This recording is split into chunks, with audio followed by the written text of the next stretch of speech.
Welcome to Anad Pathshala. Today we'll be discussing the lesson Kanasu Mattu Sandesha, Class 8, Tili Kannada. This is written by APJ Abdul Kalam and it is translated to Kannada by Jaya Krishna T.N.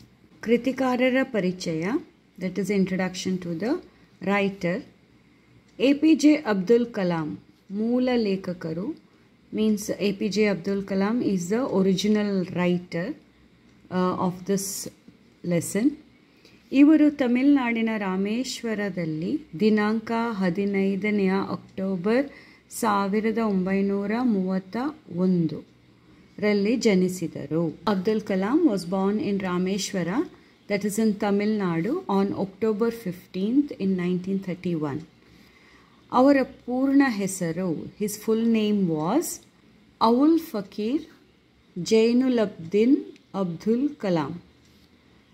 Kalam ಅವರು Madras institute of ಟೆಕ್ನಾಲಜಿಯಲ್ಲಿ aeronautical engineering ಪದವಿ ಪಡೆದ ಬಳಿಕ Abdul Kalam from Madras Institute of Technology he got the aeronautical engineering degree.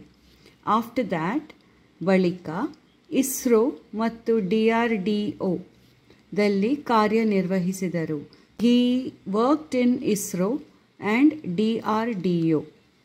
ನಂತರ after that ಭಾರತದ 11ನೇ ರಾಷ್ಟ್ರಪತಿಯಾಗಿ he was the 11th president of India. 22nd July 2002 ರಂದು ಆಯ್ಕೆಯಾದರು. So he was elected as the President of India on 22nd July 2002. He became the 11th President of India. ಸರಳತೆ, ಪ್ರಾಮಾಣಿಕತೆ ಮತ್ತು ಮೇಧಾವಿತನದಿಂದ ನಡೆದುಕೊಂಡು ರಾಷ್ಟ್ರಪತಿಯ ಹುದ್ದೆಯ ಘನತೆಯನ್ನು ಹೆಚ್ಚಿಸಿದರು. So here they are talking about his qualities. So ಸರಳತೆ, he was a very simple man. ಪ್ರಾಮಾಣಿಕತೆ, he was very honest man. ಮತ್ತು ಮೇಧಾವಿ, he was a very intelligent man. And because of this, the president seat, ಘನತೆ ಹೆಚ್ಚಾಯಿತು. Pride and value of the president seat increased because of him. So these are the things he has written. He was a writer, lekakaragidd. Kalam means he was a writer and he wrote Wings of Fire. Atma Kate means autobiography. India My Dreams, India 2020, My Journey, Target 3 billion, Turning Point, Ignited Minds, The Life Tree ಮುಂತಾದ ಕೃತಿಗಳನ್ನು ಬರೆದಿದ್ದಾರೆ. So he has written all this. ಇವು ಭಾರತದ ಹಲವು ಭಾಷೆಗಳಿಗೆ ತರ್ಜುಮೆಗೂಡಿವೆ. Means it was translated in very different languages. Kalam ಅವರ ಸೇವೆಗೆ ಪದ್ಮಭೂಷಣ, ಪದ್ಮವಿಭೂಷಣ ಹಾಗೂ ದೇಶದ ಅತ್ಯುನ್ನತ ಭಾರತ ರತ್ನ ಪ್ರಶಸ್ತಿ ನೀಡಿ ಗೌರವಿಸಲಾಗಿದೆ. So Kalam sir, he also received awards like Padma Bhushana and Padma Vibhushana, and he also received the highest award in India, that is Bharata Ratna. He was given to him. ಸುಮಾರು 30 ವಿಶ್ವವಿದ್ಯಾನಿಲಯಗಳು ಕಲಾಂ ಅವರಿಗೆ ಗೌರವ ಡಾಕ್ಟರೇಟ್ ನೀಡಿವೆ. So nearly 30 universities have awarded him the doctorate. ಇವರು ದಿನಾಂಕ 27 July 2015 ರಂದು ಉಪನ್ಯಾಸ ನೀಡುತ್ತಿರುವ ಸಂದರ್ಭದಲ್ಲಿ ಹೃದಯಾಘಾತದಿಂದ ಅಸುನೀಗಿದರು. So he expired or he died by heart attack. ಹೃದಯ ಆಘಾತ, that is ಹೃದಯಾಘಾತ, that is a heart attack on 2015 year. And 27th July, that is on 27th July 2015, when he was giving a lecture, ಉಪನ್ಯಾಸ ನೀಡುತ್ತಿರುವ ಸಂದರ್ಭದಲ್ಲಿ, at that time when he was giving lecture, he died because of the heart attack. ಪ್ರಸ್ತುತ, that is currently, ಗದ್ಯ ಭಾಗವನ್ನು, ಗದ್ಯ means theory part, APJ Abdul Kalam ಅವರ ಪ್ರಜ್ವಲಿತ ದೀಪಗಳು ಪುಸ್ತಕದಿಂದ ಆಯ್ದುಕೊಳ್ಳಲಾಗಿದೆ. ಸೊ ರಿಮೆಂಬರ್ ದಿಸ್ ಒನ್, ಪ್ರಜ್ವಲಿತ ದೀಪಗಳು. So from this book this lesson is selected. ಈ ಪುಸ್ತಕವನ್ನು ಜಯಕೃಷ್ಣ ಟಿ.ಎನ್. ಅವರು ಕನ್ನಡಕ್ಕೆ ಅನುವಾದಿಸಿದ್ದಾರೆ. Jayakrishna ಟಿ.ಎನ್. has translated to Kannada. So this lesson is picked from Prajwalita Deepagalu. Shri Jayakrishna T.N. ಅನುವಾದಕಾರರು. So he is Shri Jayakrishna T.N. Anuvada means he translated the work of Abdul Kalam. ಅವರು ಹಿರಿಯ ಪತ್ರಕರ್ತರಾಗಿದ್ದರು. So he was a senior journalist. Patrakarta means journalist. So American lekaka Dale Carnegie. So American writer Dale Carnegie avara. So his ಚಿಂತನೆ ಬಿಡಿ ಬದುಕು ಆರಂಭಿಸಿ, ಸಮರ್ಥ ನಾಯಕ, ನೀವು ಆಗಬಲ್ಲಿರಿ, ಯಶಸ್ವಿ ಬದುಕಿಗೆ ರಾಜಮಾರ್ಗ, ವೃತ್ತಿಯಲ್ಲಿ ಸಂತಸ, ಜೀವನದಲ್ಲಿ ಸಂತೃಪ್ತಿ, ಹಾಗೂ ಅಮೆರಿಕನ್ ಲೇಖಕ Napoleon hill. So another American writer whose name is Napoleon Hill ಅವರ ಸಿರಿತನಕ್ಕೆ 13 ಹೆಜ್ಜೆ ಮುಂತಾದ ಅನುವಾದಿತ ಕೃತಿಗಳ ಮೂಲಕ ಕನ್ನಡಿಗರಿಗೆ ಚಿರಪರಿಚಿತರಾಗಿದ್ದಾರೆ. So he translated these two writers' books in Kannada. ಅಲ್ಲದೆ ಜರ್ಮನ್ ಕಾದಂಬರಿಕಾರ Hermann Hesse. So another German writer, his name is Hermann Hesse. ಅವರ ಸಿದ್ಧಾರ್ಥ ಕಾದಂಬರಿಯನ್ನು, that is his Siddhartha book, ಕನ್ನಡಕ್ಕೆ ಅನುವಾದಿಸಿದ್ದಾರೆ. He translated his book also to Kannada. APJ Abdul Kalam ಜೀವನ ಚರಿತ್ರೆ. So ಜೀವನ ಚರಿತ್ರೆ, again it is an autobiography of Abdul Kalam. Jayakrishna ಅವರು ಇನ್ನೊಂದು ಕೃತಿ. He has also translated Abdul Kalam's work in Kannada. Year ಬುಕ್ಗಳ ಸಂಪಾದಕರಾಗಿಯೂ, so year book he was a editor for that, ಕಾರ್ಯನಿರ್ವಹಿಸಿದ್ದಾರೆ. ಇವರು ವ್ಯಂಗ್ಯ ಚಿತ್ರಕಾರರು ಹೌದು. ಸೊ ಹಿ ಈಸ್ ಆಲ್ಸೋ ವ್ಯಂಗ್ಯ ಚಿತ್ರಕಾರರು means he is also a cartoonist. ಅನೇಕ ಲೇಖನಗಳನ್ನು ಬರೆದಿದ್ದಾರೆ. He has written many more articles. ಪಾಠ ಪ್ರವೇಶ, that is introduction to the lesson.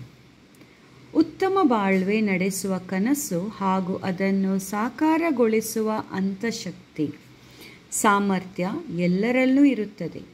So ಉತ್ತಮ ಬಾಳ್ವೆ, that is a good life. ನಡೆಸುವ ಕನಸು, that is everybody dreams of a good life. ಕನಸು ಮೀನ್ಸ್ ಡ್ರೀಮ್. ಅದನ್ನು ಸಾಕಾರಗೊಳಿಸುವ, to make that dream come true. ಅಂತಹ ಶಕ್ತಿ, ಸಾಮರ್ಥ್ಯ ಎಲ್ಲರಲ್ಲೂ ಇರುತ್ತದೆ. ಅಂತಹ ಶಕ್ತಿ, ದಟ್ ಈಸ್ ಅ ಸ್ಟ್ರೆಂತ್. ಸಾಮರ್ಥ್ಯ, that is ability. Everybody has. So everybody wants to lead a good life, that is your dream, and all have the strength and the ability to make the dream come true.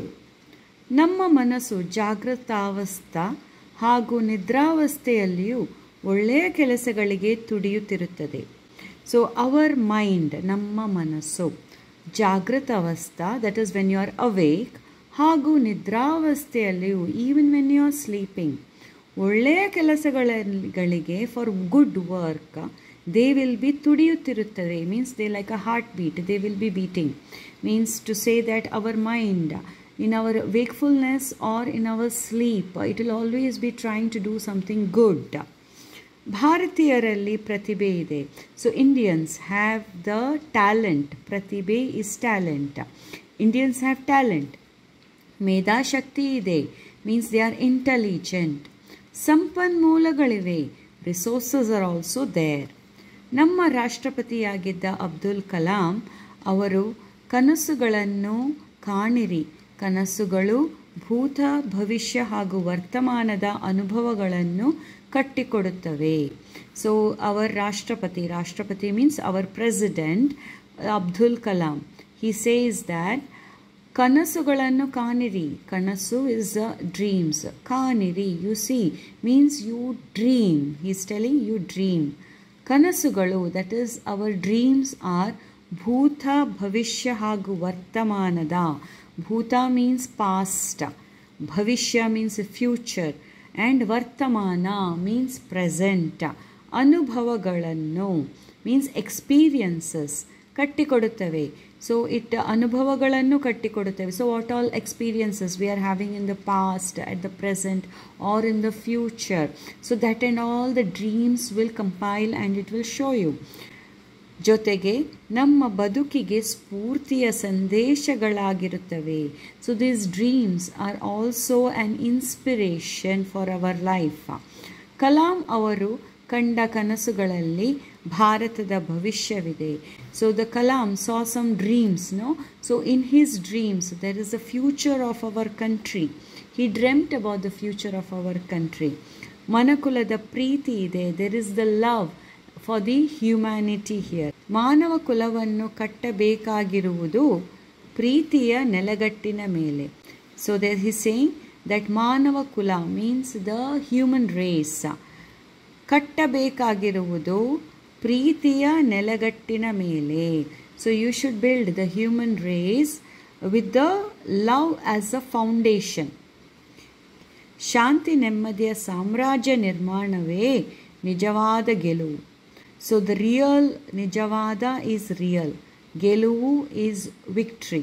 So real victory is when we build one ಸಾಮ್ರಾಜ್ಯ. Okay, means build a country.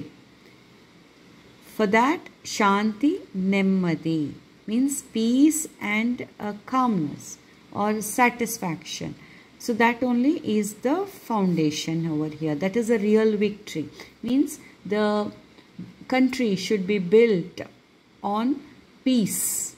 And Nemmadi means no worries here. ಎನ್ನುವ ದಿವ್ಯ ಸಂದೇಶವನ್ನು ಕಲಾಂ ನೀಡಿದ್ದಾರೆ. So the Kalam has given this divine message saying that a country should be built on peace and worryless people. Okay, people should not have any worries.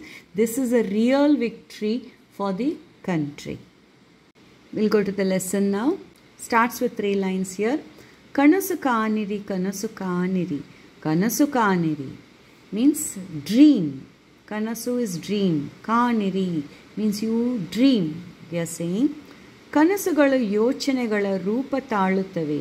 So when we dream, then the dreams take the form of thoughts. ಆ ಯೋಚನೆಗಳು ಕಾರ್ಯರೂಪಕ್ಕಿಳಿಯುತ್ತವೆ. Then the thoughts will get into action. So you dream first and then automatically you will start thinking about it. And once you start thinking about it, it will come into action. You will put it into action. ಅದು 2001, that is 2001, September 30. So that day was September 30th, 2001. ನಾನು ಜಾರ್ಖಂಡ್ ರಾಜ್ಯದ ರಾಂಚಿಯಿಂದ ಬೋಕಾರೋಗೆ ಪ್ರಯಾಣಿಸುತ್ತಿದ್ದೆ. So on that date, Abdul Kalam was traveling in Jharkhand Rajya state. He was traveling from Ranchi to Bokaroge. ನನ್ನನ್ನು ಕರೆದೊಯ್ಯುತ್ತಿದ್ದ helicopter ಇನ್ನೇನು ಭೂಸ್ಪರ್ಶ ಮಾಡಬೇಕೆನ್ನುವಷ್ಟರಲ್ಲಿ ಭಾರೀ ಸದ್ದಿನೊಂದಿಗೆ ನೆಲಕಪ್ಪಲಿಸಿತು. So ನನ್ನನ್ನು ಕರೆದೊಯ್ಯುತ್ತಿದ್ದ helicopter means he was travelling in an helicopter. ಇನ್ನೇನು ವಾಟ್ ಇನ್ ಫ್ಯೂ ಮಿನಿಟ್ಸ್ ಭೂಸ್ಪರ್ಶ ಮಾಡಬೇಕೆನ್ನುವಷ್ಟರಲ್ಲಿ. It was just in a few moments to touch the earth. ಭೂ ಆ್ಯಂಡ್ ಸ್ಪರ್ಶ. ಭೂ ಮೀನ್ಸ್ ಅರ್ತ್, ಸ್ಪರ್ಶ ಮೀನ್ಸ್ ಟು ಟಚ್. ಮಾಡಬೇಕೆನ್ನುವಷ್ಟರಲ್ಲಿ ಬೈ ದ್ಯಾಟ್ ಟೈಮ್ ಭಾರೀ ಸದ್ದಿನೊಂದಿಗೆ there was a loud noise. ಭಾರೀ ಲೌಡ್, ಸದ್ದು ಮೀನ್ಸ್ ಸೌಂಡ್. ಸೊ ಭಾರೀ ಸದ್ದಿನೊಂದಿಗೆ ನೆಲ ಕಪ್ಪಲಿಸಿತು. ನೆಲ ಮೀನ್ಸ್ ಗ್ರೌಂಡ್, ಕಪ್ಪಲಿಸಿತು means it fell on the ground. Okay, when it was about to touch the ground, there was a loud bang sound and the helicopter fell on the ground. ಅದರ ಎಂಜಿನ್ನಲ್ಲಿ ಏನೋ ದೋಷ ಕಾಣಿಸಿಕೊಂಡಿತು. So there was some problem. ದೋಷ means some problem in the engine of that helicopter. ನಾವು ನಿಜಕ್ಕೂ ಅದೃಷ್ಟ ಮಾಡಿರಬೇಕು. ಎಲ್ಲರೂ ಪವಾಡ ಸದೃಶ ರೀತಿಯಲ್ಲಿ ಬದುಕಿ ಉಳಿದೆವು. ಅಂದು ದೇವರಿಗೆ ನಾವು ಎಷ್ಟು ಕೃತಜ್ಞತೆ ಹೇಳಿದೆವೋ. ಪವಾಡ ಸದೃಶ ಮೆರಾಕ್ಯುಲಸ್ಲಿ ಬದುಕಿ ಉಳಿದೆವು. We all were safe and we were alive. ಅಂದು ದಟ್ ಡೇ ದೇವರಿಗೆ ನಾವು ಎಷ್ಟು ಕೃತಜ್ಞತೆ ಹೇಳಿದೆವೋ. ಕೃತಜ್ಞತೆ means thanking. On that day how much we thanked God. ಆ ಅನಿರೀಕ್ಷಿತ ಆಘಾತದ ನಡುವೆಯೂ ನಾನು ನನ್ನ ನಿಗದಿತ ಕಾರ್ಯಕ್ರಮವನ್ನು ಮುಂದುವರಿಸಿದೆ. Even after the unexpected accident, ನಾನು, that is myself, I went ahead with the fixed programmes. ಮೊದಲೇ ನಿಗದಿಯಾದಂತೆ ಬೋಕಾರೋದ ವಿದ್ಯಾರ್ಥಿಗಳನ್ನು ಉದ್ದೇಶಿ ಮಾತನಾಡಿದೆ. So as it was before fixed, ಮೊದಲೇ ನಿಗದಿಯಾದಂತೆ, it was already as it was previously fixed. ಬೋಕಾರೋದ ವಿದ್ಯಾರ್ಥಿಗಳನ್ನು, so the students from Bokaro ಉದ್ದೇಶಿಸಿ ಮಾತನಾಡಿದೆ.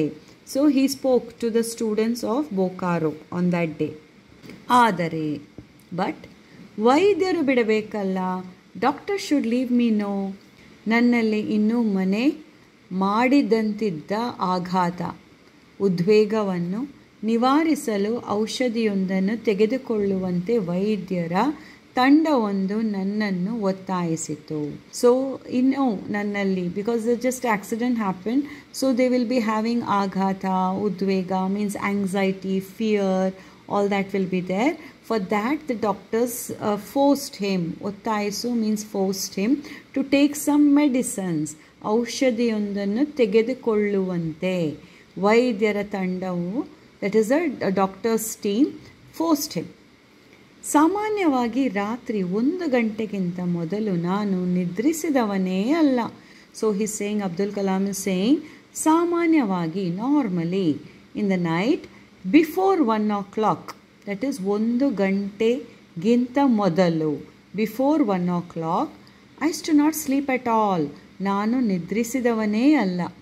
ಆದರೆ ಬಟ್ ಆ ಔಷಧಿಯ ಪ್ರಭಾವದಿಂದಲೋ ಏನೋ, because of the effect of that medicine R what, ಆ ರಾತ್ರಿ, ದ್ಯಾಟ್ ನೈಟ್, ಕೆಲ ಗಂಟೆ ಮೊದಲೇ ನಾನು ನಿದ್ದೆಗೆ ಜಾರಿ ಹೋಗಿದ್ದೆ.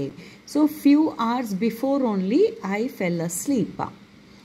ಬೆಳಗ್ಗೆ ಸಾಮಾನ್ಯವಾಗಿ 6 ಗಂಟೆಗೆ ಏಳುತ್ತಿದ್ದವನು, ಅಂದು ಏಳುವಾಗ 8 ದಾಟಿತು. So normally morning Abdul Kalam is to get up at 6 o'clock in the morning. That day when he woke up, it was 8 past. 8 ದಾಟಿತು, 8 past. ಅದೇನೇ ಇರಲಿ, ಅದು ಸವಿನಿದ್ದೆಯಂತೂ ಆಗಿರಲಿಲ್ಲ. ಸೊ ನಾವು Abdul Kalam is saying, whatever it is, ಅದೇನೇ ಇರಲಿ, whatever it is, that was not a very sweet sleep. It was not a deep sleep. ಅದು ಸವಿ ನಿದ್ದೆಯಂತೂ ಆಗಿರಲಿಲ್ಲ. ಸವಿ ಮೀನ್ಸ್ ಸ್ವೀಟ್, ನಿದ್ದೆ is sleep. So it was not a sweet sleep. ಮಧ್ಯೆ ಮಧ್ಯೆ ಎಚ್ಚರಗೊಳ್ಳುತ್ತಿದೆ. In middle of my sleep I use to wake up. So it was a disturbed sleep, he's saying. ಏನೇನೋ ಯೋಚನೆಗಳು ಸುಳಿದಾಡುತ್ತಿದ್ದವು.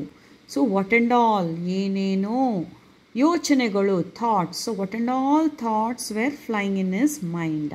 Now what and all was going through his mind when he was sleeping?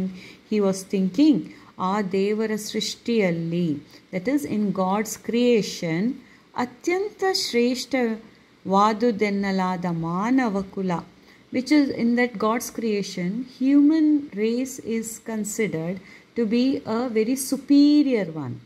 Shreshta means superior one. So Manava Kula, that is a human race, is considered to be a very superior one in God's creation. ಏಕೆ ಇಷ್ಟೊಂದು ವಿಭಜಿತವಾಗಿದೆ? ವಿಭಜಿತ, divided. So he is wondering why all these people who are considered to be a superior race, okay, or superior creation in the gods, among the gods creation, are divided. Why ವಿಭಜಿತವಾಗಿದೆ? ಇಷ್ಟೊಂದು ಹಿಂಸಾಚಾರಗಳಿವೆ. So much of violence is there. ಹಿಂಸಾಚಾರ means violence. ಏಕೆ ತೊಡಗಿಸಿಕೊಳ್ಳುತ್ತಿದ್ದೆ? Why they are getting into all this violence? ಹೀಗೆ ಏನೇನೋ ಯೋಚನೆಗಳು. So like this, what and all thoughts were going in his mind that day. ಅಷ್ಟರಲ್ಲಿ, so all these thoughts are when he is sleeping. So it's like a dream. ಅಷ್ಟರಲ್ಲಿ by then 5 ಮಹಾಮೇಧಾವಿಗಳು, 5 great intellectual people ಏನೇನೋ ಮಾತನಾಡುತ್ತಿರುವಂತೆ ಭಾಸವಾಯಿತು. ಭಾಸವಾಗುವುದು means feeling. Okay, so by that time he felt some 5 great people were talking something. ಏನೋ ಮಾತನಾಡುತ್ತಿರುವಂತೆ. He felt like some 5 people, great people were talking among themselves. ನನ್ನ ಅತ್ಯಂತ ಮೆಚ್ಚಿನ ಮಹಾಪುರುಷರು ಅವರು. ನನ್ನ ಅತ್ಯಂತ ಮೆಚ್ಚಿನ, very much loved 5 people they were. Means they were Abdul Kalam's favorite 5 people. Okay, ಮಹಾಪುರುಷರು means great men they were. ನಾನು ಆರಾಧಿಸುವಂಥವರು. ಆರಾಧಿಸುವುದು means I worship them, I idolise them. ಅವರ ಮಾತುಗಳಲ್ಲಿ ನಾನು ಒಂದು ಉತ್ತರಕ್ಕಾಗಿ ಹುಡುಕಾಡಿದೆ. So when they were having discussion, when these 5 people were having discussion in his dream, Abdul Kalam was trying to find an answer to his question, listening to their conversation. ಒಂದು ಕನಸಿಗಿಂತ ಎಷ್ಟೋ ಹೆಚ್ಚು ಸ್ಫುಟವಾದ ಆ ಅನುಭವದಲ್ಲಿ, ಒಂದು ಕನಸಿಗಿಂತ, so his dream was very clear. ಹೆಚ್ಚು ಸ್ಫುಟವಾದ means very clear. ಆ ಅನುಭವ, that experience of his dream which was very clear. In that dream, ನಾನು ನನ್ನನ್ನು ಒಂದು ಮರುಭೂಮಿಯಲ್ಲಿ ಕಂಡೆ. So Abdul Kalam in his dream he found himself in one desert. Marubhumi means desert. Kande means he saw himself in a desert. Nanna sutta etta nodidaru bari marulu. Marulu means sand. So he was in a desert. So whichever direction he saw around him, it was only sand, sand, sand over there. Maili gattale marulu. Miles and miles, it was only sand there. Dura digantadavaregu. Diganta means horizon, we can say. Okay, or sky. So as far as he saw, it was only sand there. Agasadalli, agasa means sky. Agasadalli purna chandra. So in the sky it was full moon. ಮರಳುಗಾಡಿನುದ್ದಕ್ಕೂ ಹಾಲು ಬೆಳದಿಂಗಳು. So ಹಾಲು means milk, ಬೆಳದಿಂಗಳು means the moonlight. So everywhere there was a nice moonlight was there. ಆ 5 ಮಹಾಪುರುಷರು, now he is telling who are the 5 great men. First one Mahatma Gandhi. Remember this, first one Mahatma Gandhi. Second one is Albert Einstein. You all are familiar with Albert Einstein, no? And Mahatma Gandhi. Third one is Chakravarti Ashoka. Fourth one is Abraham Lincoln. So fourth is Abraham Lincoln. And the fifth one is Caliph Umar. So these were the 5 people whom he was seeing in his dream. Mahatma Gandhi, Albert Einstein, Chakravarti Ashoka, Abraham Lincoln ಮತ್ತು Caliph Umar. ಎದುರು ಬದುರಾಗಿ ಸುತ್ತುವರಿದು ನಿಂತಿದ್ದರು.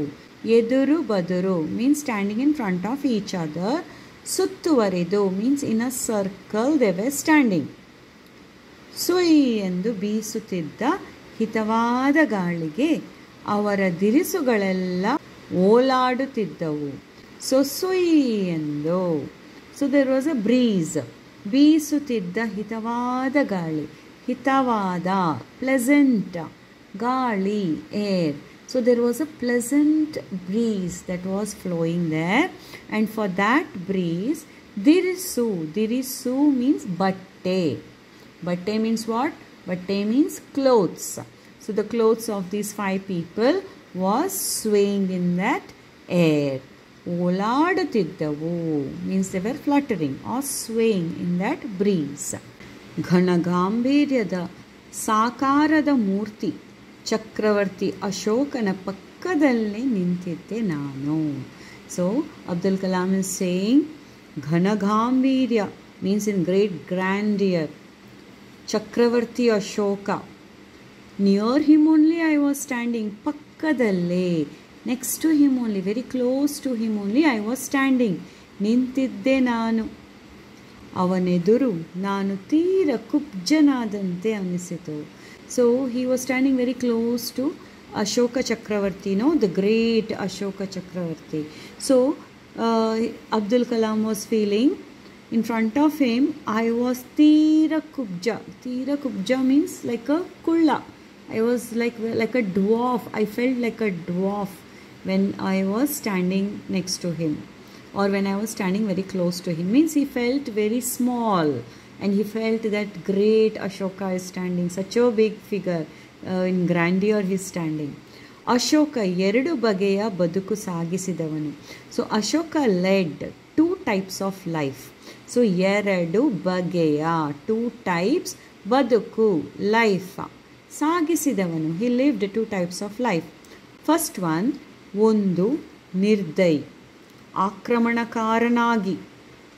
That is first part of his life was ನಿರ್ದಯಿ, merciless fellow. So Ashoka was a very merciless fellow, and he used to attack people. Means he was a warrior, complete, no mercy person. ಹಾಗೂ ಇನ್ನೊಂದು, one more, ದಯಾಮಯಿ, ಆಡಳಿತಗಾರನಾಗಿ. So ದಯಾಮಯಿ, merciful king he was, a merciful administrator he was. So he had 2 lives. ನನ್ನ ಬಳಿ ನಿಂತಿದ್ದ ಅಶೋಕ ಆಗ ತಾನೇ ದಿಗ್ವಿಜಯ ಸಾಧಿಸಿ ಮರಳಿ ಬಂದಂತಿದ್ದ. ಸೊ ಹೀಸ್ ಟೆಲಿಂಗ್, ನನ್ನ ಬಳಿ ನಿಂತಿದ್ದ, the person Ashoka who was standing next to me, it looks like that time only he won one war. That is ದಿಗ್ವಿಜಯ ಸಾಧಿಸಿ, he was victorious in a war, and he has just come, ಮರಳಿ ಬಂದಿದ್ದ. He had come back from a war. ಆದರೆ ಆ ವಿಜಯಕ್ಕೆ ಭಾರಿ ಬೆಲೆ ತೆತ್ತಿದ್ದ. So for that, but what, for that victory he had to pay a big price. Bhari bele, big price ತೆತ್ತಿದ್ದ. He had to give a big price. ಜಯಕ್ಕಾಗಿ ಸಹಸ್ರಾರು ಜನರ ಆಹುತಿ ಪಡೆದಿದ್ದ. So ಜಯಕ್ಕಾಗಿ, for the victory, ಸಹಸ್ರಾರು means thousands of, ಜನರ ಆಹುತಿ, ಆಹುತಿ means sacrifice. So thousands of people's sacrifice he had to take. ಆ ಕಳಿಂಗ ಸಮರವು. So Kalinga, that war was known as the Kalinga war. So you would have studied in your history Kalinga war. So he's talking about the Kalinga war. ಆ ಕಳಿಂಗ ಸಮರವು ಕಡಿಮೆ ಎಂದರೂ 3 ಲಕ್ಷ ಜನರ ಬಲಿ ತೆಗೆದುಕೊಂಡಿತ್ತು. So this Kalinga war, minimum to minimum, at least 3 laksha, 3 lakh people's life was lost here. ಅಷ್ಟೇ ಸಂಖ್ಯೆಯ ಜನರು, that much only numbered people, means 3 lakhs minimum, at least people, ತಮ್ಮ ಅಂಗಾಂಗಗಳನ್ನು ಕಳೆದುಕೊಂಡಿದ್ದವು. ಅಂಗ means body parts. So they had lost their body parts. Means some lost their hands, some lost their legs, etc. ಆ ಮರಳುಗಾಡಿನಲ್ಲಿ ಎಲ್ಲರೂ ಚಕ್ರವರ್ತಿ ಅಶೋಕನನ್ನೇ ದಿಟ್ಟಿಸಿ ನೋಡುತ್ತಿದ್ದರು. So in that desert all of them were looking at Ashoka Chakravarti. How they were looking, ದಿಟ್ಟಿಸಿ ನೋಡುತ್ತಿದ್ದರು. They were staring at Ashoka Chakravarti and looking. ಅಷ್ಟರಲ್ಲಿ by then Ashoka what did ಕುಳಿತು. Do ಬೈ ದೆನ್ ಅಶೋಕ ವಾಟ್ ಡಿಡ್ ಹಿ ಡೂ? Mandi uri. Mandi means knees. Uri means he knelt down. He kneeled down. And he sat. Yuddha kavacha mattu kiritavannu kalachitta. So in the war they wear the kavacha, no, the armories for protection. He removed that. And his kirita, that is the crown. Kirita is crown. He removed that. ಆತನ ಮುಖ ಯಾಕೋ ಕಳೆಗುಂದಿತು. So in his face, for some reason, ಕಳೆಗುಂದಿತು means it was dull. There was no radiance in his face. His face was very dull. ಅಸಂಖ್ಯ ಜನರ ಸಾವು ನೋವಿನಿಂದ, because of the death of countless people and the pain of countless people, ಆತ ಚಿಂತಿತನಾದಂತೆ ಕಂಡುಬರುತ್ತಿದ್ದ. It looks like his face was worried because of the death and pain of countless people. ಚಕ್ರವರ್ತಿ ಅಶೋಕ ಹಾಗೆಯೇ ಕುಳಿತು ಆಗಸದತ್ತ ನೋಟ ಬೀರಿದ. So Chakravarti Ashoka, he knelt down now and he removed all the crown and the armories and all he removed there. His face was very dull, and like that only he sat, and Agasadatta, Agasa is sky, to Datta, towards the sky, Nota Birida. So he was staring at the sky, he was looking at the sky. ಮಂದ ಪ್ರಕಾಶ ಬೀರುತ್ತಿದ್ದ ಪ್ರಶಾಂತ ಪೂರ್ಣ ಚಂದ್ರನನ್ನು ಕಂಡ. ಮಂದ ಪ್ರಕಾಶ, ಪ್ರಕಾಶ means light, ಮಂದ means dull light or a dim light. So this dim light was coming from the Prashanta, very pleasant full moon. He saw that. ತಾಯಿ ಧರಣಿಯ ಮೇಲೆ ದೇವರ ಕೃಪಾದೃಷ್ಟಿ ಹರಿಯುತ್ತಿದ್ದುದನ್ನು ಕಂಡ. So ತಾಯಿ ಧರಣಿ, ಧರಣಿ means the earth. Okay, so they are referring earth as mother. So ತಾಯಿ ಧರಣಿಯ ಮೇಲೆ, over the earth, God's kripadrashti, that is the merciful gaze of the gods were on the earth, ಹರಿಯುತ್ತಿರುವುದನ್ನು ಕಂಡ. He saw that. ಕೆಳಗೆ ನೋಡಿದರೆ ತಾನು ಸೃಷ್ಟಿಸಿದ ಬಿಭತ್ಸ ದೃಶ್ಯ, ಎಲ್ಲೆಲ್ಲೋ ರಕ್ತದ ಕೋಡಿ. ತನ್ನ ಕೃತ್ಯವನ್ನು ನೆನೆದು ಚಕ್ರವರ್ತಿ ಅಶೋಕ್ಯ ಅಸಾಧ್ಯ ಯಾತನೆ ಪಟ್ಟ. So when he saw down, what did he see? He created this bibhatsa drishya, means asayya drishya. He was not happy what he was seeing over there. It was very glorious. So everywhere he saw blood. And ತನ್ನ ಕೃತ್ಯವನ್ನು ನೆನೆದು means his doings. He was thinking about what he had done. And he was going through asadhya yatane patta. Asadhya means intolerable, impossible. Yatane means pain. So he's seeing up and he's seeing the merciful gaze is there on the earth. And he's looking down and seeing what he has done. He has killed so many people. And thinking about that, he was experiencing an impossible pain. Ramya Manohara ಮತ್ತು ಬಿಭತ್ಸ ದೃಶ್ಯಗಳ ಸಮಾಗಮದ ಆ ಕ್ಷಣದಲ್ಲಿ, so here in between that Ramya Manohara, the pleasant moonlight, and the glorious sight, in between that, in that moment, ಅಶೋಕನ ಕೃತ್ಯದ ಬಗ್ಗೆ ಸ್ವತಃ ನಿಸರ್ಗವೇ ಅಸಹನೆ ವ್ಯಕ್ತಪಡಿಸುತ್ತಿರುವಂತೆ ಕಂಡುಬಂದ ಆ ಕ್ಷಣದಲ್ಲಿ. ಸೊ ಅಶೋಕನ ಕೃತ್ಯದ, Ashoka has done this war and killed many people. So in that moment, even Nisarga, that is even the nature, was feeling bad. It was showing intolerance towards Ashoka. It's like even the nature didn't like him. At that moment, ahimsa dharmada udayavayitu. So ahimsa religion, so that took birth over there. Udayavayitu, it rose. ಚಕ್ರವರ್ತಿ ಅಶೋಕ ದೇವರ ಆದೇಶವನ್ನು ಶಿರಸಾವಹಿಸಿದ. So ಚಕ್ರವರ್ತಿ Ashoka God's order, ದೇವರ ಆದೇಶವನ್ನು ಶಿರಸಾವಹಿಸಿದ.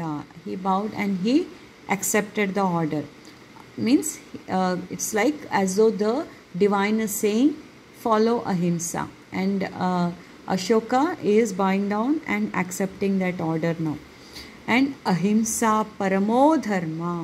So ahimsa means, non-violence. Is paramo dharma, is a prime dharma of the people. Siddhanta ಮೂಲಕ ಮಾನವನ ನಡುವಣ ಪ್ರೀತಿಯ ಮಹತ್ವವನ್ನು ಸಾರಲು ಉದ್ಯುಕ್ತನಾದ. So now he started following ahimsa dharma. Through this, ಮಾನವನ ನಡುವಣ, between the human beings, the importance, mahatva of love. He started preaching. He started spreading the message of love to people. ನಾನು ನಿಂತಲ್ಲೇ ಒಂದು ಕ್ಷಣ ಗಂಭೀರವಾಗಿ ಯೋಚಿಸಿದೆ. Now Abdul Kalam, where he was standing, this is all in the dream, okay, where he was standing, ಒಂದು ಕ್ಷಣ, one moment, ಗಂಭೀರವಾಗಿ ಯೋಚಿಸಿದೆ. Very seriously Abdul Kalam started thinking. ಆ ಕಲಿಂಗದ ಯುದ್ಧವಾದರೂ ಯಾಕಾಯಿತು? Why did that Kalinga war take place? Mahatma Gandhi, Abraham Lincoln ಮತ್ತು ಅವರಂಥ ಅನೇಕ ಮಹಾಪುರುಷರ ಹತ್ಯೆಯಾದರೂ ಯಾಕಾಯಿತು?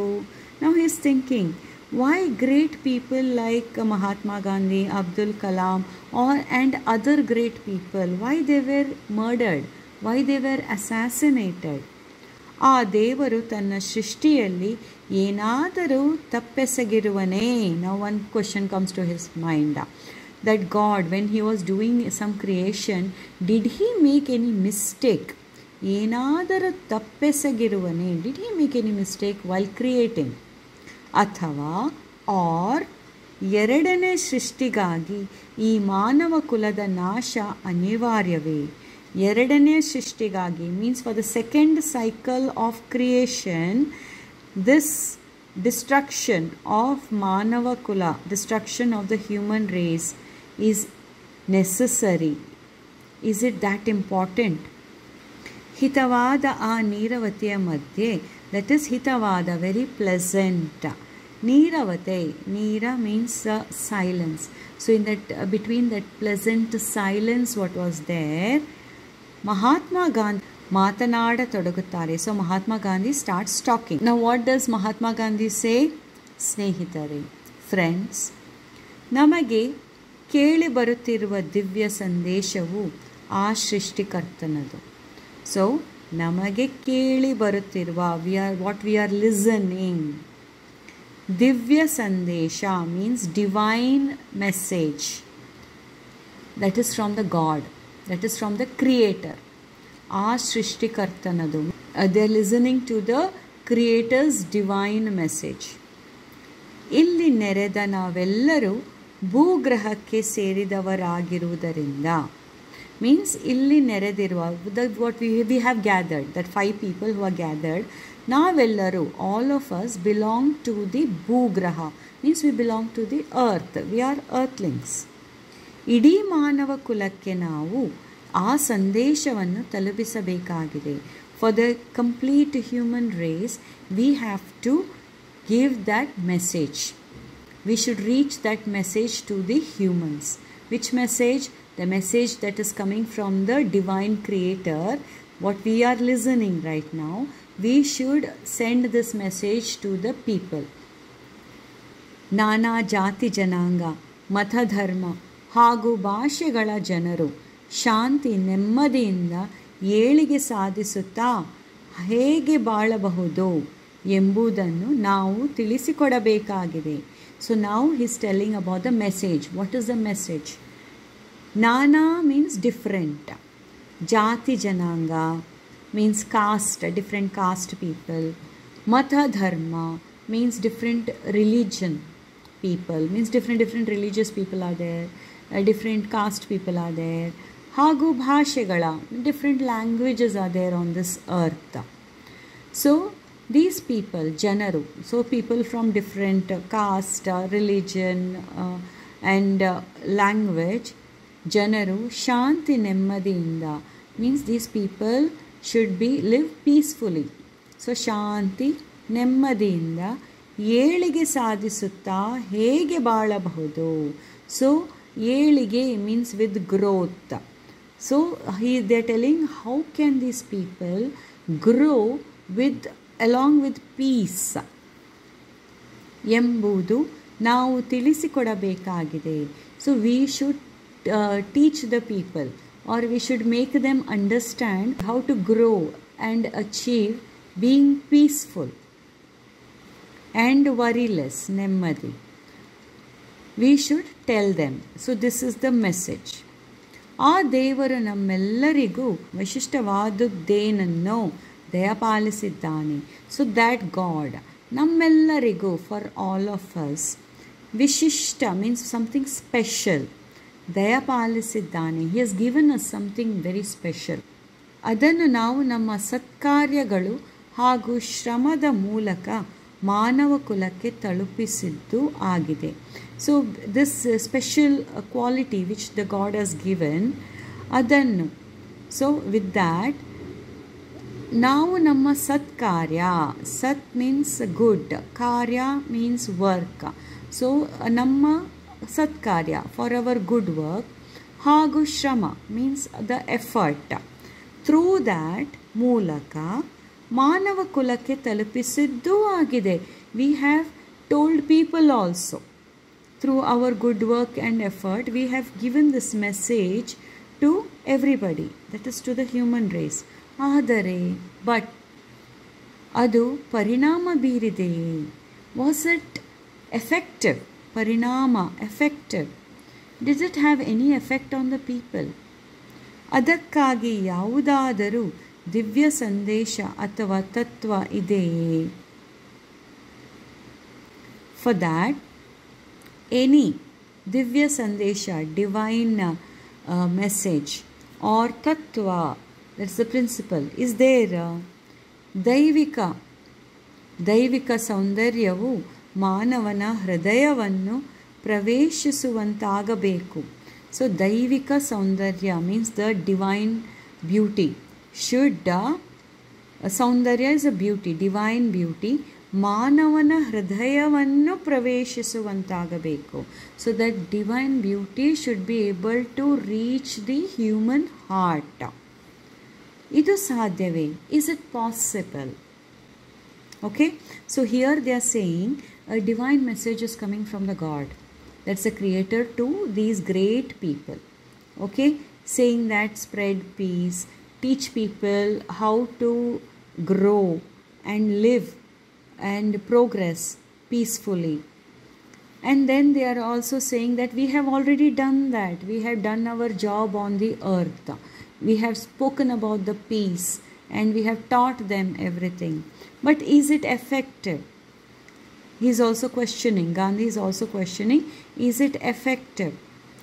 And how to, is it possible for the divine beauty to enter into the human heart? Aga Ashoka, that is that time Ashoka says, ಗೆಳೆಯರೇ, friends, ಒಂದು ವಿಷಯವಂತೂ ನಾನೀಗ ಚೆನ್ನಾಗಿ ಅರ್ಥ ಮಾಡಿಕೊಂಡಿರುವೆ. So he is telling one matter, ಒಂದು ವಿಷಯ, one matter I have understood very well. That is ಚೆನ್ನಾಗಿ, very well. ಅರ್ಥ means understood, ಮಾಡಿಕೊಂಡಿರುವೆ. ಜಯ ಎಂಬುದು ಸಾವು ನೋವು ಉಂಟು ಮಾಡುವುದರಲ್ಲಿಲ್ಲ. So he is saying jaya, that is a victory, does not ಎಂಬುದು ಸಾವು ನೋವು ಉಂಟು ಮಾಡುವುದರಲ್ಲಿಲ್ಲ. So the victory does not come from death and pain. ಶಾಂತಿ ನೆಮ್ಮದಿಯ ಸಾಮ್ರಾಜ್ಯ ನಿರ್ಮಾಣವೇ ನಿಜವಾದ ಗೆಲುವು ಎಂದು ಹೇಳುತ್ತಾನೆ. He says that is ಶಾಂತಿ ನೆಮ್ಮದಿ, peaceful and worryless ಸಾಮ್ರಾಜ್ಯ. So here you can say country. Nirmana, building a country which is peaceful and worryless, is the real nijavada geluvu, real victory that Ashoka is saying. So finally Ashoka is concluding saying that, friends, one thing I understood very well, victory does not come from death and pain. It comes from building a country which is peaceful and worryless. That itself, that is the real victory, he says. Thank you.